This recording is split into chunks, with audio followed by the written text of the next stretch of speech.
solo. Porque a gente não acredita que todo colaborador está comprometido.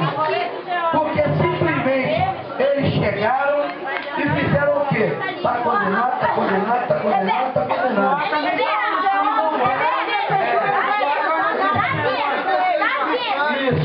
E não deram um laudo por escrito pra gente.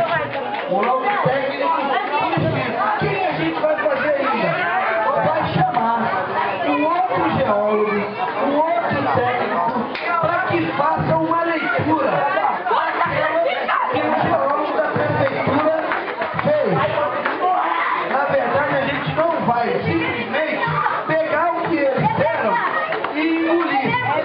A gente vai querer uma outra avaliação de um outro técnico, de um outro órgão respeitado, para que realmente dê o laudo concreto do laboratório. Essa é a primeira, eu vou me esgotar. Isso é a mesma coisa do cara doente. O cara está doente. Ele nunca pode vir em um médico só.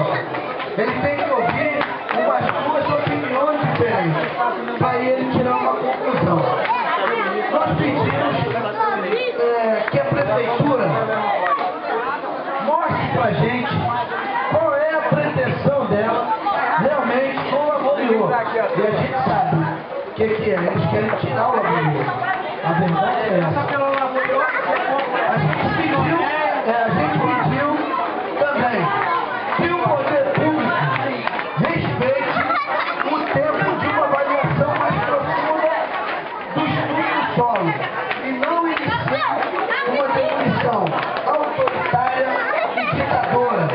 Ou seja, enquanto tiver fazendo análise do solo, fazendo aquele estudo, que eles não podem mexer em nenhuma casa que não esteja caída no laboratório, que não mexa nenhuma.